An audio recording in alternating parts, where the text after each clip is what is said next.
제가 매년 첫 달은 올해는 이 사람처럼이라는 주제로 말씀을 증거합니다. 그래서 오늘은 두 번째로 가시를 품은 사도 바울이라는 제목으로 하나님 말씀 증거하겠습니다.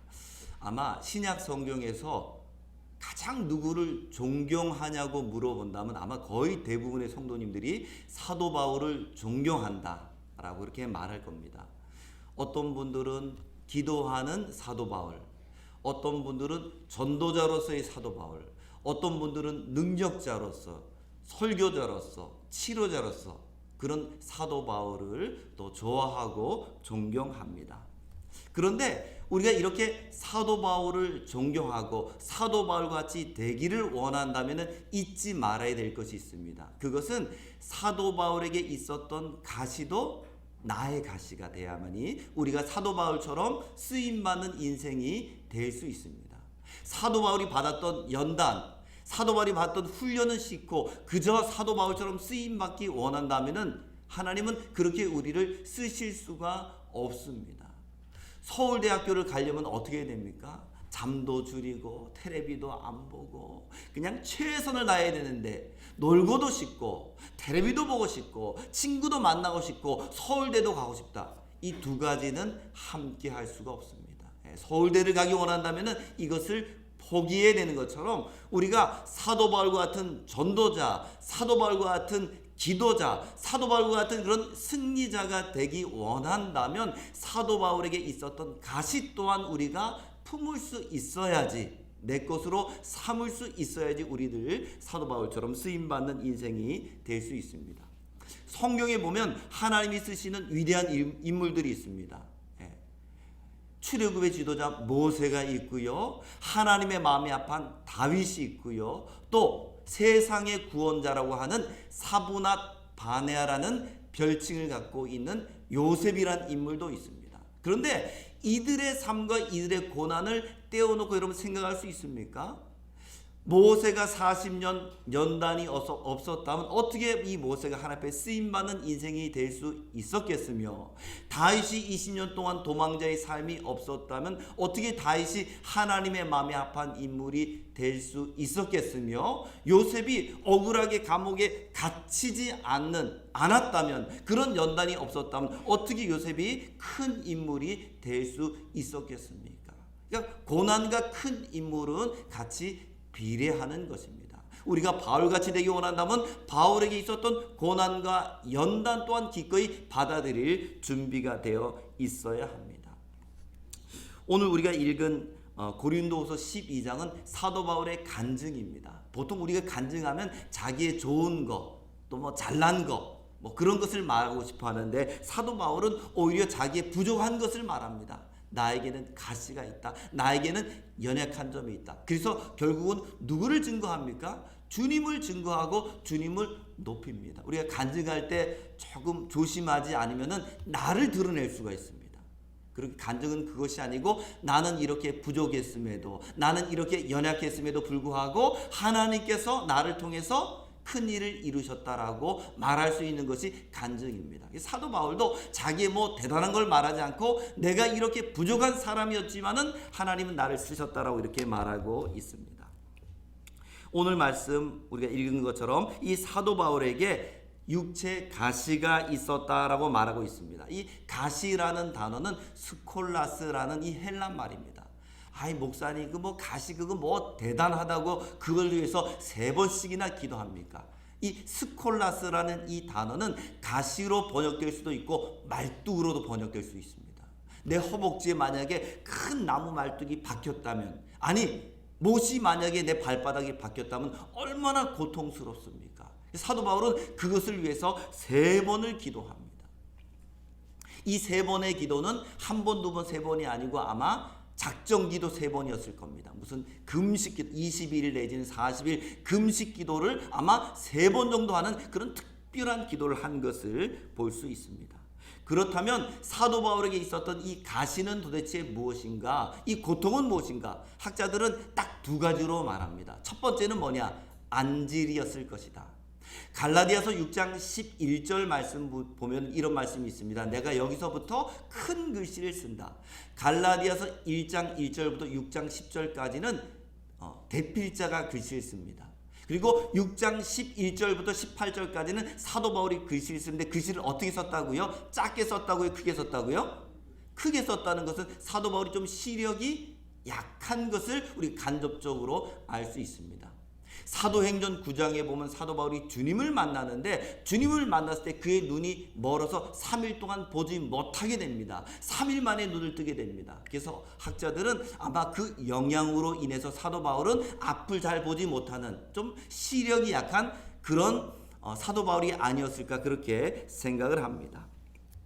또 갈라디아서 4장 15절 말씀 보면 어떤 말씀이 있는가 하면 너희는 눈이라도 빼어서 나에게 주고 싶어 했다 이렇게 말합니다. 그러니까 학자들에서 사도 바울이 눈이 좀 안 좋았기 때문에 성도들이 눈이라도 빼서 주고 싶어 할 만큼 그렇게 사도 바울을 사랑했다라고 그렇게 이해를 합니다. 제가 몇 년 전에 식당에서 이황표 씨를 만난 적이 있습니다. 여러분 이황표 씨 아십니까? 레슬링 선수. 키가 한 190 되는데 얼굴도 잘생기고 등치가 막 어마어마합니다. 식당에서 이제 잠깐 뵌 적이 있는데 제가 잠깐 뵙고 몇 달 지나지 않아서 뉴스를 보니까 그 이황표 씨가 이제 돌아가셨어요. 근데 돌아가실 때 유언을 남겼는데 어떤 유언을 남겼는가 하면은 내 눈을 개그맨 이동우 씨에게 기증하겠다. 이동우 씨에게 줬으면 좋겠다. 그 개그맨 이동우 씨는 앞을 못 보거든요. 양쪽을 못 봅니다. 그 개그맨에게 내 양쪽 눈을 줬으면 좋겠다라고 그렇게 유언을 남겼지만은 결론적으로 눈은 그렇게 이식되지는 못했습니다. 아무리 의학이 발달돼도 이 시신경이 이렇게 예민하기 때문에 눈을 준다고 해도 그것을 아직까지는 이식할 만한 기술이 없다고 합니다. 어쨌든 눈이 약하니까 뭘 주고 싶어 하는 거예요? 눈이라도 주고 싶어 했다라고 그렇게 사도 바울이 고백하고 있습니다. 제가 오늘 말씀 보고 좀 고민을 했습니다. 분명히 어떤 사람은 간질병이 있다라고 얘기하고 어떤 사람은 이 육체의 가시가 안질, 좀 시력이 안 좋은 것으로 그렇게 생각하고 있는데 과연 무엇일까? 물론 저는 대학자는 아닙니다. 근데 제가 가만히 묵상해 보니까 이것은 안질, 시력에 관련된 것은 아니라라는 생각이 들었습니다. 저희 아이들이 첫째, 둘째가 이제 초등학교 다닐 때 시력이 안 좋은 거예요. 병원에 갔더니 시력이 안 좋다는 거예요. 또 첫째는 이 양쪽 시력 차이가 크다는 거예요. 한쪽은 좋고 한쪽은 안 좋다는 거죠. 이게 안 좋다는 거예요. 그래서 제가 21일 아침 금식 기도를 했습니다. 그래서 안경은 21일 기도 끝난 다음에 마치고 먼저 내가 하나님 앞에 기도하겠다. 그래서 21일 동안 열심히 아침 금식하고 기도를 딱 했습니다. 그리고 검사를 딱 했는데 어떻게 되었을까요? 똑같은 거예요.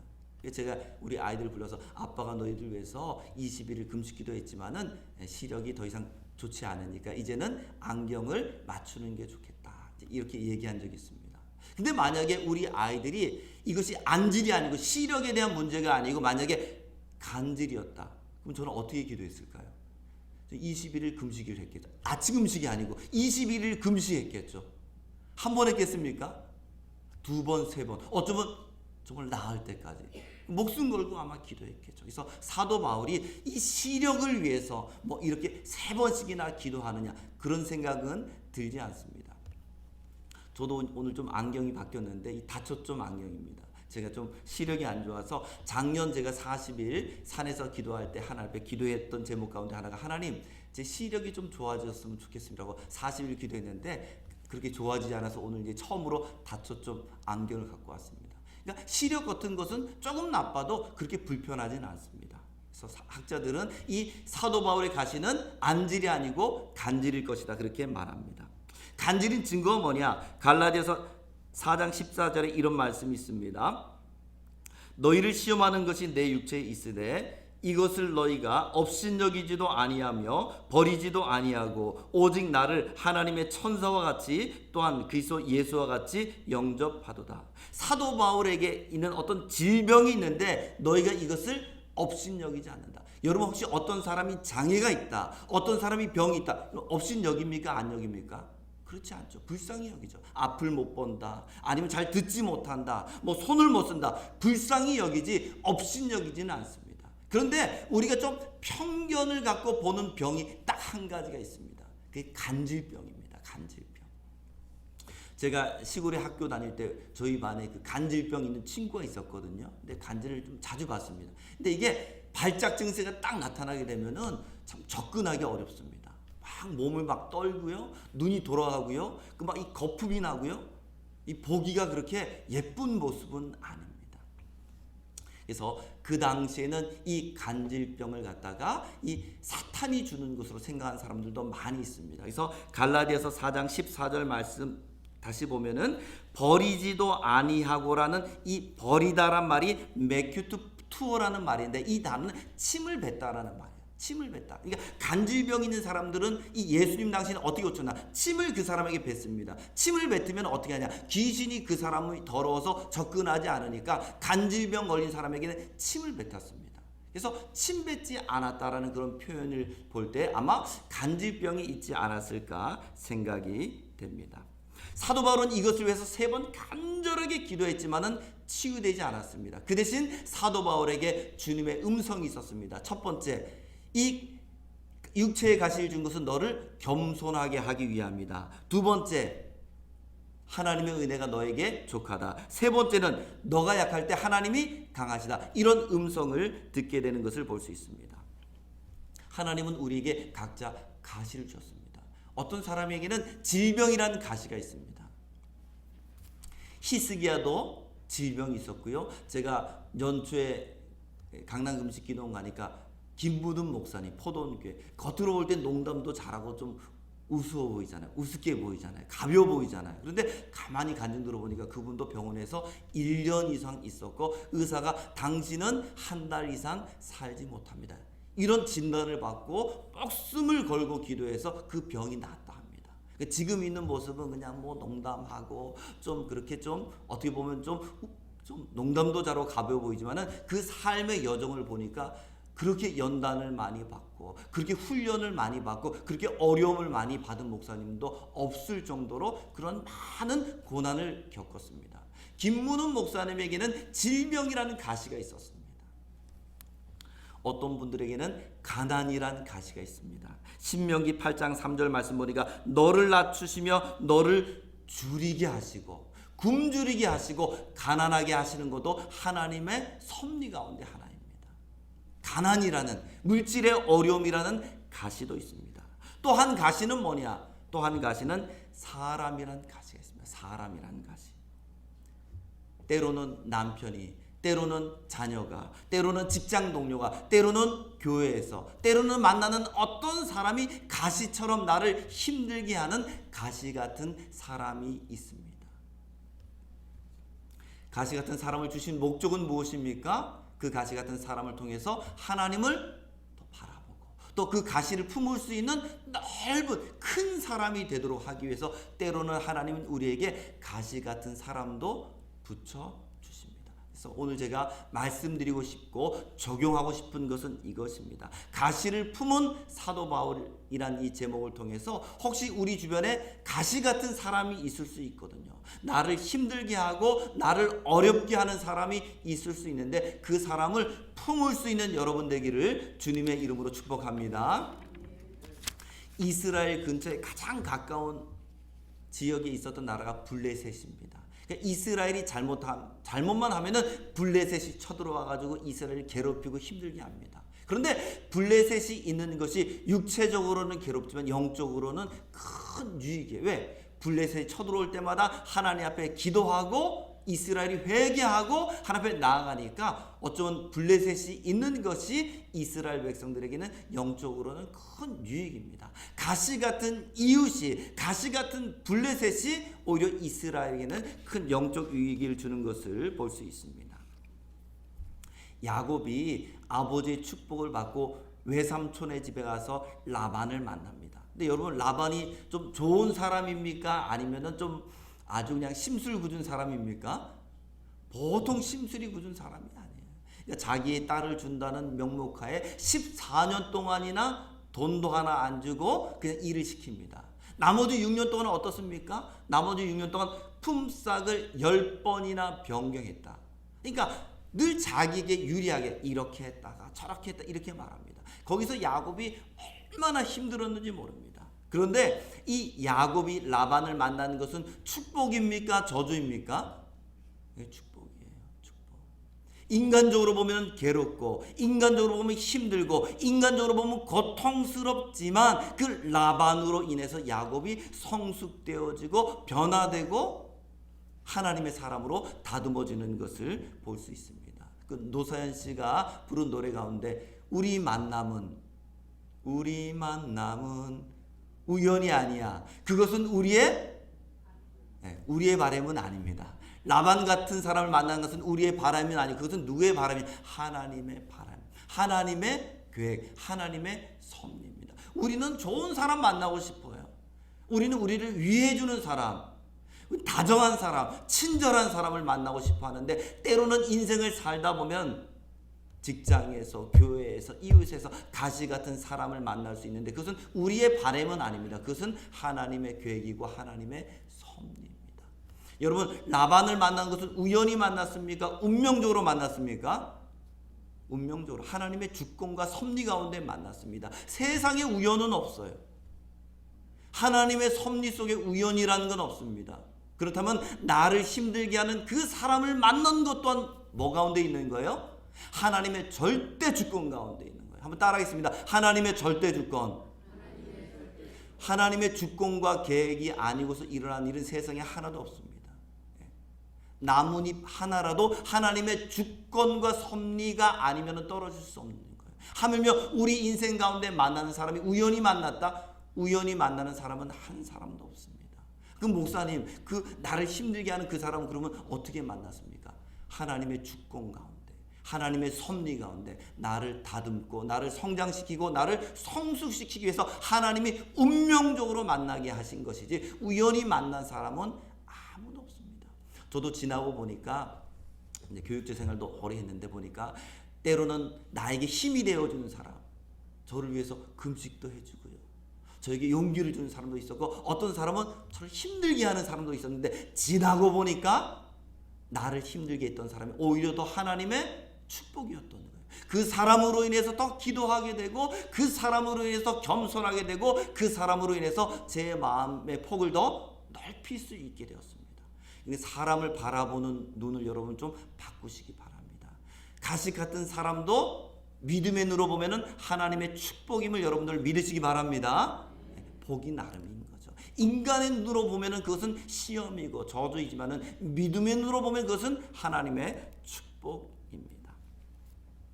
그래서 야곱이 연단을 많이 받습니다. 얼마나 괴로웠는지 몰라요. 그리고 이제 20년 만에 외삼촌과 헤어지고 형 에서를 만납니다.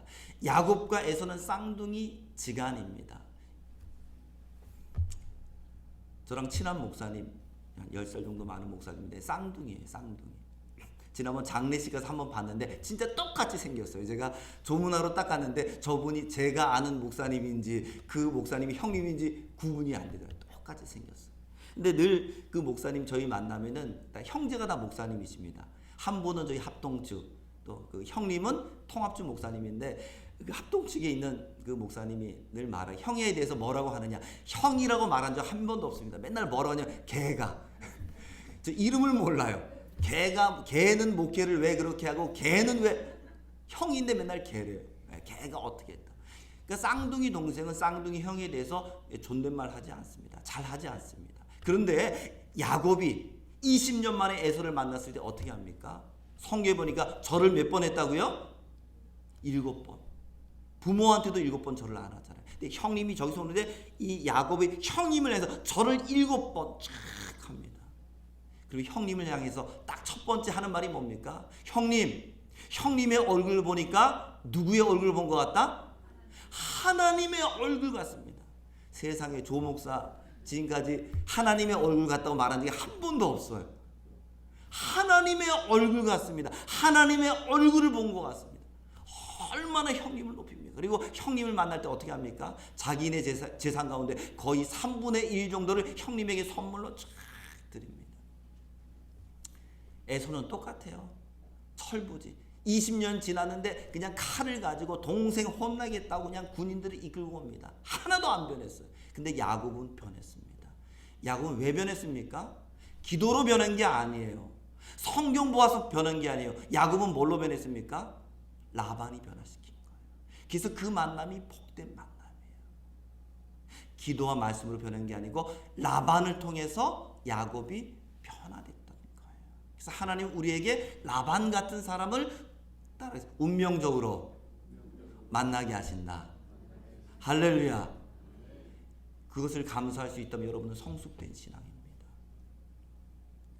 라반 같은 사람, 그 운명적인 만남에 대해서 감사할 수 있다면 정말 그건 성숙한 신앙입니다.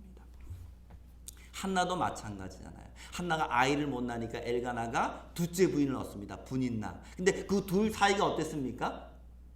서로 사이가 안 좋습니다. 서로. 분인나가 먼저 자식을 낳으니까 한나를 막 무시합니다. 근데 여러분 한번 생각해 보세요. 이 분인나랑 한나랑 사이가 좋았다면 한나가 그렇게 기도했을까요? 막 아들 달라고? 아야 뭐 그냥 가족끼리 지냈을 것 같아요. 제가 봤던 가장 재밌었던 드라마 중에서 가장 아주 그냥 최고의 드라마라고 생각하는 드라마가 톱스타 유백이라는 드라마가 있습니다. 가장 재밌게 봤는데 이 어떤 섬에 관련 여죽도라는 섬에 있었던 이야기입니다. 여죽도라는 섬이 있는데요. 거기에 그 두 여자가 나옵니다. 하나는 장흥댁, 하나는 군산댁이라는 여자가 나옵니다. 그러니까 장흥댁은 첫째 부인이고 군산댁은 둘째 부인입니다. 그러니까 이 뱃사람이 여자 두 명과 결혼을 한 거죠.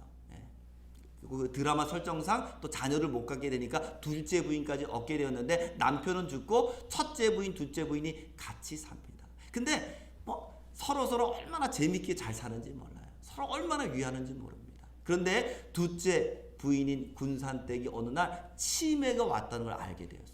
뭘 잘 기억하지 못합니다. 잊어버립니다. 그러니까 이 군산댁이 어떻게 생각하느냐. 내가 치매 걸리면은 우리 형님이 얼마나 나 때문에 고생을 할까. 그러니까 내가 이제 죽어야 되겠다. 그 마음이 든 거예요. 그래서 이제 바닷가로 갑니다. 근데 마을 사람들이 발견해가지고 그 군산댁을 살려냅니다. 그러자 첫째 형님이 옵니다. 첫째 형님이 오더니 네가 죽으면 내가 그렇게 편하고 다리 쭉 뻗고 잘 살 거라고 생각했느냐. 왜 이렇게 어리석느냐. 그래가지고 그 다음에 보니까 줄을 갖다가 둘이 묶어맵니다. 줄을 쭉 연결해서 아무 데도 못 가게. 화장실도 같이 가야 돼. 줄을 쫙 묶어내서 겁나서 너를 갖다가 밖에 못 나가게 하겠다. 그래서 줄을 묶고 같이 다닙니다. 만약에 한나와 분인나의 사이가 그렇게 사이 좋은 사이였다면 한나가 기도했을까요? 기도하지 않았을까요? 기도 안 했을 거예요. 분인나가 얼마나 얄밉게 하는지.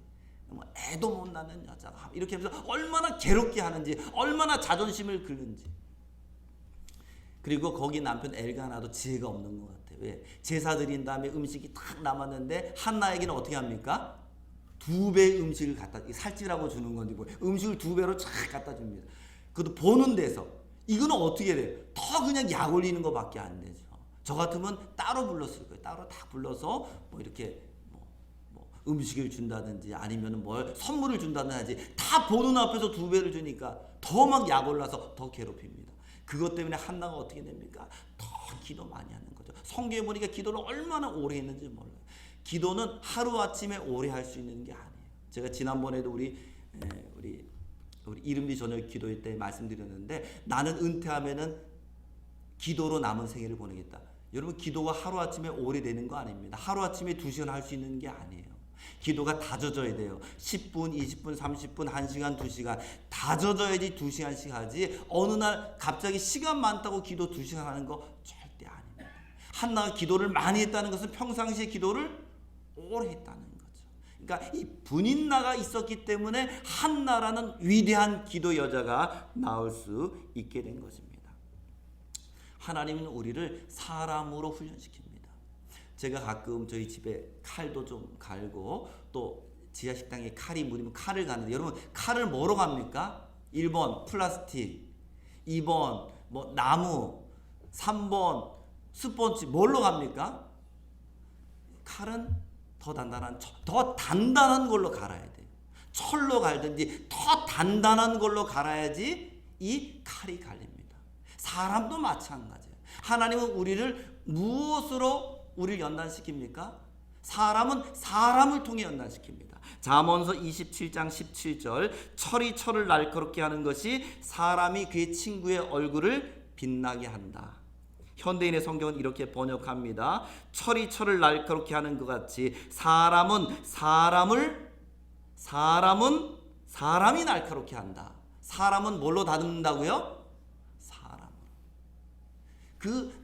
사람은 사람으로 다듬는데 나를 만나는 사람, 내가 만난 사람이 너무 무려 터졌다. 내가 다듬어 질 수 있습니까? 없습니까? 센 사람을 만나야 돼요. 무려 터지고 나랑 같이 있는 사람이 착해 터지고 나랑 같이 있는 사람이 그냥 뭐 양보 잘하고 절대 내가 갈리지 않습니다. 좀 센 사람을 만나야 돼요. 좀 단단한 사람을 만나야 돼요. 좀 강한 사람을 만나야 돼요. 그래야지 우리가 어떻게 됩니까? 우리가 깎여지고 다듬어지고 성숙되게 되는 것입니다. 진주조개 여러분 아시죠? 진주조개는 어떻게 진주를 만듭니까? 그 진주 속에 모래가 딱 들어오면 그 모래로 인해서 염증이 생기면 이 조개가 죽습니다. 폐사됩니다. 그런데 낙하라는 부유물을 자꾸 뿜어서 거기를 갖다가 자꾸 뿜게 되면 그것이 뭉쳐지고 모여서 만들어지는 게 진주입니다. 가시 같은 사람 때문에 속 썩어 죽는 사람도 있어요.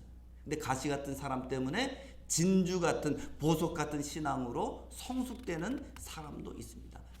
무엇의 차이입니까? 반응하기 나름입니다.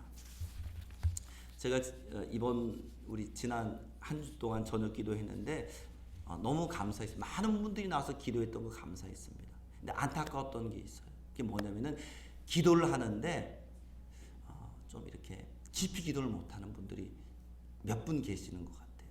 기도는 소리를 낸다고 기도가 아니에요. 기도는 뭐가 기도입니까? 하나님과 교통이 돼야 기도예요. 10분을 해도 하나님과 교통함이 있어야지 그것이 깊은 기도입니다. 10분, 20분, 30분 했는데도 마음이 답답하다. 여러분 기도할 때 마음 답답하신 분 있죠? 마음이 답답해. 왜 답답할까요? 사람과도 이야기하다가 이 얘기가 잘 안 되면 어떻습니까? 답답해. 이런 것처럼 하나님과의 관계도 마찬가지. 기도할 때 기도가 안 되면 영적으로 이 답답함이 임하는 거예요. 왜 그럼 답답할까? 사람과의 관계 뭔가 묶인 게 있는 거예요. 그것만 풀어내면 기도가 좀 더 열릴 텐데, 그것만 풀어내면 기도가 더 잘 될 텐데, 그게 안 되면 깊은 기도의 세계로 나가기가 좀 어렵습니다. 땅에 묶이면 하늘의 문도 묶이게 됩니다. 그래서 제가 볼 때는 좀 사람과의 관계를 좀 풀면은 하늘이 더 열릴 텐데, 그런 안타까운 마음으로 함께 기도했습니다.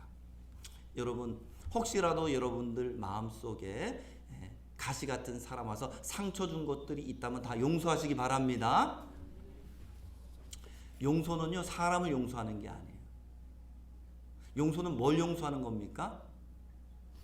마태복음 18장 21절 형제가 나에게 잘못하면 70번씩 몇 번까지라도 7번 그 사건마다 용서하는 게 용서지, 용서는 사람을 용서하는 게 아니에요. 하나님도 우리를 용서하는 게 아니고 우리가 지은 어떤 사건을 용서하는 거예요. 우리가 지은 잘못한 그 사건을 용서하는 것처럼 우리들도 어떤 사람을 용서할 때 그 사람은 그냥 하나님 아무개를 용서합니다. 그건 용서가 아니에요. 용서하려면 어떻게 됩니까? 사건을 떠올려야 돼요. 그래서 사람이 왜 용서를 못하느냐? 그게 아프거든요. 상처가 이렇게 치료하려고 그러면은 여다가 무슨 이걸 치료하려면 아픈 것처럼 그 상처를 끄집어 다시 내야 되거든요. 하나님 그 사람이 그때 나에게 이런 말을 했습니다. 그 사람이 이렇게 행동을 했습니다. 그때 그 사람이 나를 이렇게 무시했습니다. 그것을 떠올리고 그 사건을 용서해야 되기 때문에 그게 용서가 어려운 것이죠. 그냥 그런 거 다 빼고 두리뭉실 하나님 용서합니다. 그런 용서는 없는 거예요. 사건을 떠올리고 그 사건에 대해서 그 사람을 사건마다 용서하는 것입니다. 그래서 아프기 때문에 용서를 못하는 거예요.